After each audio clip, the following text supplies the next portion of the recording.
Şöyle bir düşünün. En son yediğiniz o taptaze salatayı. O marul büyük ihtimalle yüzlerce kilometre ötedeki bir tarladan geldi, değil mi? Peki ya size o salatanın oturduğunuz şehrin tam kalbindeki bir gökdelenin 30. katında yetişmiş olabileceğini söylesem? Hayır, bu bir bilim kurgu filmi sahnesi değil. Bu, tarım hakkında bildiğimiz her şeyi kökünden değiştiren bir devrimin ta kendisi. Hadi gelin, geleceğin tarlalarına, yani gökyüzüne doğru bir yolculuğa çıkalım. Her şey aslında şu tarihle başlıyor. 2050. Göz açıp kapayıncaya kadar gelecek bir tarih bu. Ama insanlık için adeta bir dönüm noktası, bir sınav yılı olacak. Ve gezegenimiz üzerindeki baskıyı da şimdiden fena halde hissetmeye başladık bile. Peki 2050 neden bu kadar kritik? Çünkü Birleşmiş Milletler'in öngörüsüne göre o yıl dünya nüfusu tam olarak bu sayıya ulaşacak. 9,7 milyar. Dile kolay, beslenmesi gereken milyarlarca insan demek bu. İşte bu da bizi o en can alıcı soruya getiriyor. Peki tüm bu insanları nasıl besleyeceğiz? Şu anki tarım sistemlerimiz bu devasa talebi karşılamaya yetecek mi? Bu soru artık bizi alıştığımız kalıpların dışına çıkıp yeni çözümler aramaya itiyor. Şimdi sorunun kökenine inmek için gezegenimizin yaşadığı o büyük sıkışmaya bir bakalım. Çünkü bu mesele basit bir arz-talep dengesizliğinden çok daha fazlası. Bakın, bu grafik aslında her şeyi özetliyor. Birbirine zıt yönde hareket eden iki devasa güç var burada.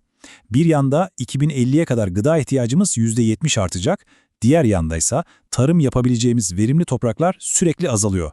Anlayacağınız, bu denklem böyle tutmuyor. Üstelik mevcut sistemimiz zaten alarm veriyor. İklim değişikliği sağ olsun. Bir yanda kuraklık, bir yanda sellerle boğuşuyoruz. Sadece Türkiye'de tatlı suyun neredeyse 3'ü tarıma gidiyor. Düşünebiliyor musunuz? Topraklarımız yorgun, tedarik zincirlerimiz ise binlerce kilometre uzuyor. Bu da hem zaman, hem para, hem de ciddi bir karbon ayak izi demek. İşte tam bu noktada birileri o basit ama dahiyane soruyu soruyor. Madem yeryüzünde, yani yatayda gidecek yerimiz kalmadı, neden yukarı doğru bakmıyoruz? Ve bu soru bizi doğrudan dikey tarım denen kavrama getiriyor. Artık bu sadece fütüristik bir fikir değil, dünyanın dört bir yanında, binaların içinde, depolarda, yani tam anlamıyla gökyüzüne doğru yükselen bir gerçeklik. Peki ne demek bu dikey tarım? En basit haliyle şöyle hayal edin. Tarlaları alıp üst üste raflara diziyorsunuz. Bütün bunları da kapalı, tamamen kontrol edilebilir bir ortamda yapıyorsunuz. Toprak yok, hava durumu derdi yok, mevsim diye bir şey yok, sürprizlere yer yok. Peki bu işin sihri ne? Yani topraksız, güneşsiz bu iş nasıl oluyor? Gelin şimdi teknolojinin doğayı nasıl taklit ettiğine, hatta daha verimli hale getirdiğine bakalım. İşin temelinde toprağı denklemden çıkarmak var.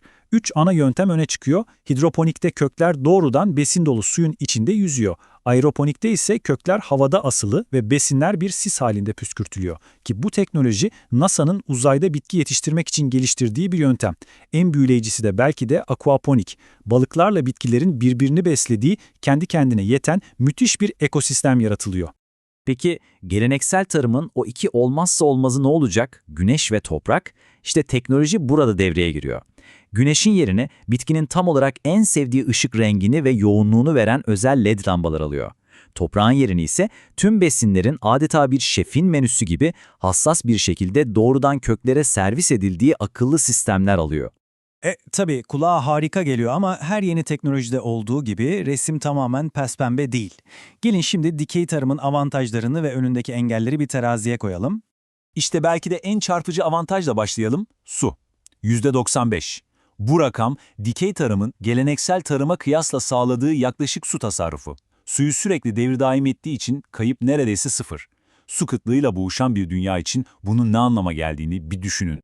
Şu tabloya hızlıca bir göz atalım. Aradaki farkı çok net ortaya koyuyor. Bir yanda araziye ve mevsime bağımlı bir sistem, diğer yanda metrekareden 100 kata kadar daha fazla verim alabilen, yılın 365 günü üretim yapan bir fabrika gibi düşünün. İlaç yok, steril bir ortam var ve en önemlisi üretim şehrin göbeğinde yapıldığı için o binlerce kilometrelik nakliye derdi de ortadan kalkıyor.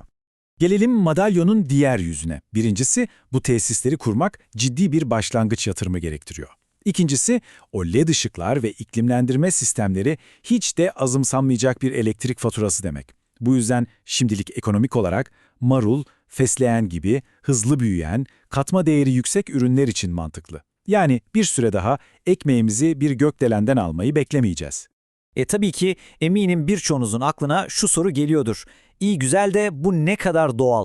Yani gıdamızın bir laboratuvarda yetişmesi fikri. Aslında olay doğaya karşı gelmek değil, tam tersine onu kopyalamak. Hem de en ideal halini. Bir bitkiye hayatının en güzel gününü yaşatmak gibi düşünün. Ama her gün 7/24. İhtiyacı olan her şeyi tam zamanında ve tam dozunda alıyor. Doğanın en iyi gününü her gün yeniden yaratıyor. Peki gelecekte bizi ne bekliyor? Tarlalar tamamen ortadan kalkıp her şey dikey çiftliklere mi dönecek? Cevap muhtemelen hayır. Bizi daha akıllı, hibrit bir gelecek bekliyor. Burası gerçekten çok önemli. Amaç, geleneksel tarımı yok etmek değil, onu tamamlamak. Tıpkı bir takım oyunundaki gibi her sistemin en iyi yaptığı işe odaklandığı bir iş bölümü düşünün. Geleceğin resmini şöyle çizebiliriz. Kırsal kesimde, geniş arazilerde buğday, mısır gibi temel ürünler yine yetişecek ama çok daha verimli ve akıllı teknolojilerle. Şehirlerin tam kalbinde ise dikey çiftliklerde o taptaze yeşillikler, çilekler, otlar üretilecek. Sonuç, daha kısa yollar, daha az israf, daha taze ürünler ve en önemlisi şehirler için çok daha güvenli bir gıda sistemi. Aslında şu söz konuyu mükemmel bir şekilde özetliyor. Dikey tarım sadece fütüristik bir heves değil, giderek kalabalıklaşan gezegenimiz için hayati bir zorunluluktur. Yani bu bir lüks değil, bir gereklilik. Ve böylece en baştaki sorumuza geri dönüyoruz. Gelecekte salatanız bir tarladan mı gelecek yoksa bir gökdelenden mi? Gördüğümüz gibi cevap büyük ihtimalle her ikisinden de. Gıda sistemimiz gezegenimizi daha sürdürülebilir bir şekilde beslemek için hem toprağın kadim bilgeliğinden hem de teknolojinin inanılmaz gücünden faydalanan çok daha akıllı bir yapıya doğru evriliyor.